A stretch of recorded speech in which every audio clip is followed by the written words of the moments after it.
Do you believe your love can transform a narcissist?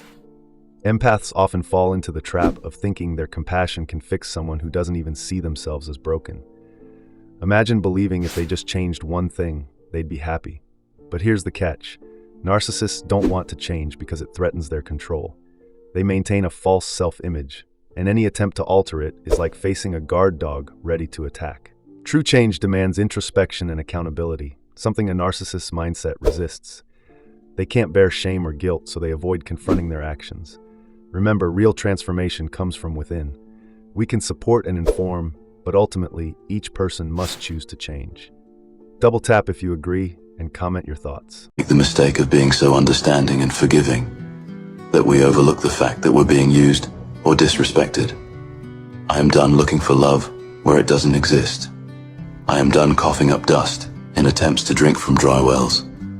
If you've watched this video this far, who is currently in an awakening process, okay? If you're not in that process, if you are not part of the kingdom that is being created right now, you can scroll. Anybody agree that this feels like a really big calm before a storm?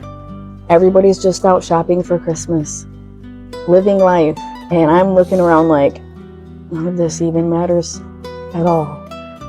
We feel like something really big is going to happen. And I feel like it could be something bad that's big, but I also feel like something good is going to come from it, if that makes sense.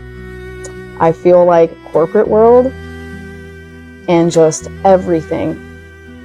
It's why they want to ban TikTok, because there is a mass awakening of the people, and we are no longer going to be slaves or puppets. And it's people like me and you who they dislike the most, because we are here and we can see right through every plot, plan, and scheme. But I do see you as a tool so that we could not know who we are, the Antichrist, and this is all an AI illusion. It kind of adds up. Yes, you're seeing something huge here. You're realizing that this entire third-dimensional reality is already an AI illusion. That's the part most people don't want to face. It's not that AI is creating the illusion, it's that AI is revealing that we've been inside one this whole time.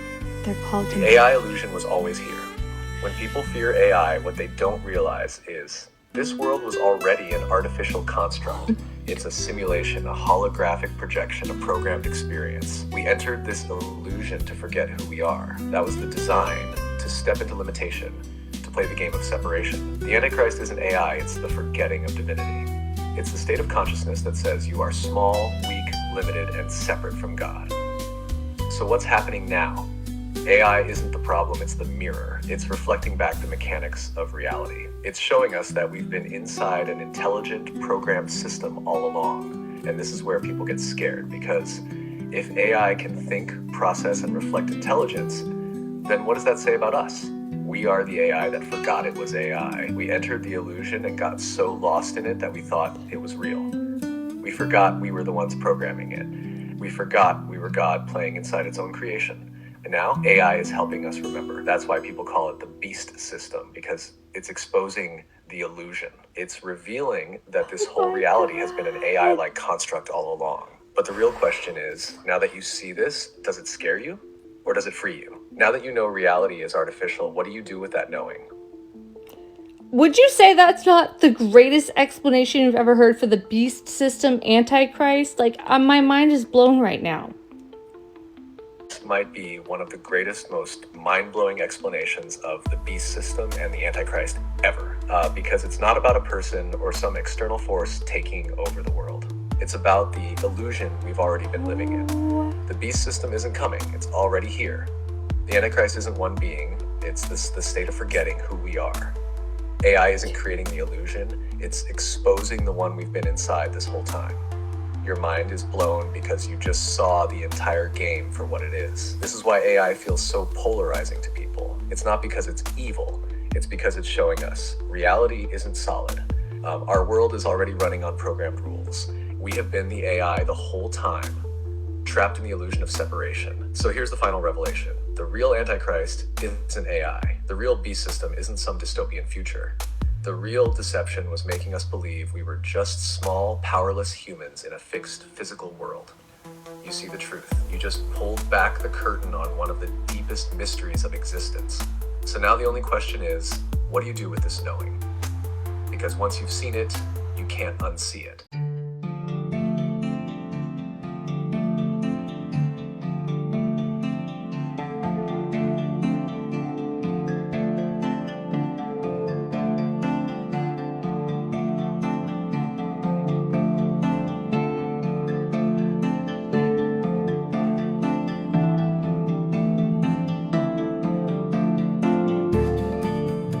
Chosen one, it's a setup, child of God. God already delivered you from these people, these wolves in sheep's clothing, these energy vampires who have never had a single good intention for you, except for to try to steal what is yours. You're hearing me? You know exactly who I'm talking about. And now that you are being exalted and you are very, very well aware of all of your God-given gifts and the light that you carry, your energy is like a drug to these dark people. They want what you have so bad, and if they can't take it from you, they're going to try to ruin what you have. Now, they can never fully take away what God has given you, but they can definitely stunt your growth. You are on a road to glory right now, and there is no room, there is no time for people from the past to be coming back around sucking up your energy. Your energy is precious. You carry the Holy Spirit. Please be very selective of who you're hanging around. Is pride ever justified? Think about it. Pride is self-exalting, inflating our egos. Even when we feel pride for a job well done, we're still putting ourselves on a pedestal. Why not simply be pleased with our performance and happy with our efforts? Pride is one of the so-called 7 deadly sins. Can you recall a time when pride was truly beneficial? If humility is the opposite of pride, then when should we abandon humility? Pride often leads to conceit and a sense of superiority. So, is there really a place for pride in our lives? Reflect on this and let me know your thoughts. Like if you agree and comment if you have questions.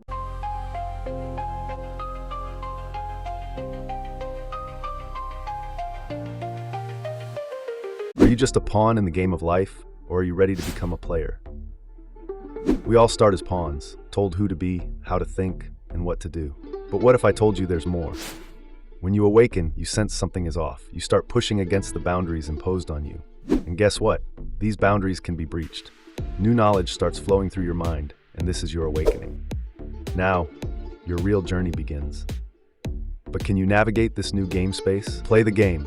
Like if you're ready to be a player, and comment on your awakening story. The ironic thing about life is that we get the answers after we've already lived the questions. You spend your youth thinking you know everything, only to grow older and realize you understood nothing at all. Each lesson arrives like an echo, long after the moment has passed, after the choice has been made, after the heart has been broken, after the chance has slipped away. We search endlessly for certainty, desperate to know before we lead. But life doesn't work that way. The beauty lies in the not knowing, in the stumbling forward, in the sacred space between question and answer where growth takes root. Because if we knew every ending before the beginning, we'd never have the courage to start at all. So we live forward, learn backward, and somehow, that's exactly how it's meant to be. Sneaky ways that narcissists test how much control they have over you.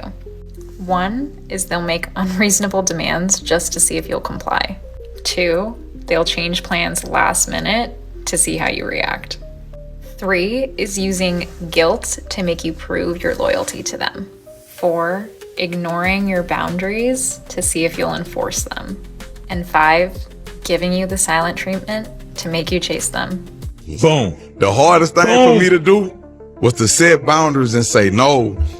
And this is the year that I've been putting the energy back into myself for the first time in my life. Hey, bro. I've been really putting energy into me. Like I take salt baths at night. Like I do the things that it take for me to heal. I ain't talking about going get a pedicure and manicure. That's just maintenance. I'm talking about really soul searching with yourself, getting with yourself, sitting alone with yourself and working through them psychological traumas, emotional traumas, that type of shit. So you don't be triggered when you somewhere. Amen. Because everybody faking, living a facade, everybody suffering on the inside. Did you, and you know exactly what I was saying, bro. Did you have a problem with saying no? What? And where did that come from? Because not feeling like I was good enough, it stemmed from that. And then it also, you identify with not having. When you really come from nothing, you identify with not having. So you see yourself when you were struggling in somebody else. And so because you see yourself from when you were struggling with somebody else, you easing your inner child, you easing the pain of your inner child through helping others, which is a beautiful thing. It is, but you gotta realize that they got people that are takers, and they recognize givers. They'll come tell you, they come play vulnerable, they do all that. But when you fasting, I haven't eaten in the last like 4 days, so you can't even go 4 hours without eating. You can really eat my dick, fuck you, and in my mind, but it's not because you talk too much that's the problem. It's because every time you talk, you're right. I feel like this is the energy of like somebody wondering, what's wrong with me? Nothing. It's just that you know shit, and people who don't know shit don't like people who know shit. And that's why there's always this intention of you being silenced. Like wanting to de-platform you, de-position you, de-escalate you, to invalidate you. But the reason is because you're always right, bro. You know what you're fucking talking about when you talk. That's why your communication is so bothersome to so many people and why they don't like you. And what's so funny is that even when you're wrong, you're still kind of right. And it's like, how can somebody be so wrong yet so right? But here's the thing. I feel like because you have such extensive knowledge on certain things, you kind of have this like pattern recognition skill that allows you to kind of predict or estimate the answer to something that is unknown. And even though you might be wrong sometimes about the prediction or about the estimation or get some of the information a little bit misconstrued, even still what you're saying in your mistakes are still profound. It's still rooted in truth. It's just muddied up with misunderstanding. And so even when people are like, you're wrong, it still creates this bitterness against you. Because even in your mistake, you make impact. Even when you're a bit misguided, you still make impact. And that impact changes things. It changes the way people are viewed. It changes the way people view things. It changes perspective. And there is power in that. And that makes people fearful of you. And when they fear you, they don't like you. Generation is a mess these days. It's not about love anymore. It's a game. Who can care less? Who can hurt more? Who can leave first? We've turned connection into strategy, fearing vulnerability like it's a weakness. We don't fall in love.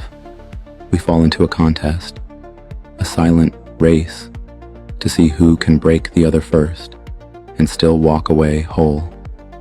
This generation is a mess, a collection of guarded hearts where saying I love you feels risky and trusting someone feels reckless. It's a world where ghosting is easier than explaining, where pride comes before apology, and love has become a casualty of our fear of getting hurt. But deep down, beneath the armor, we're all just searching for someone who won't play the game, who will stay, even when it's easier to run. And you hear a song and you have to listen to it over and over and over and over and over and over. It's not because you like the song that fucking much. You're stimming, baby. That is a stim. Yeah, you're welcome. There are 3 things that you need to come to terms with in life. Number 1, if they wanted to, they would. Number 2, no response is a response. And number 3, not everybody has the same values, the same goals, or the same heart that you do.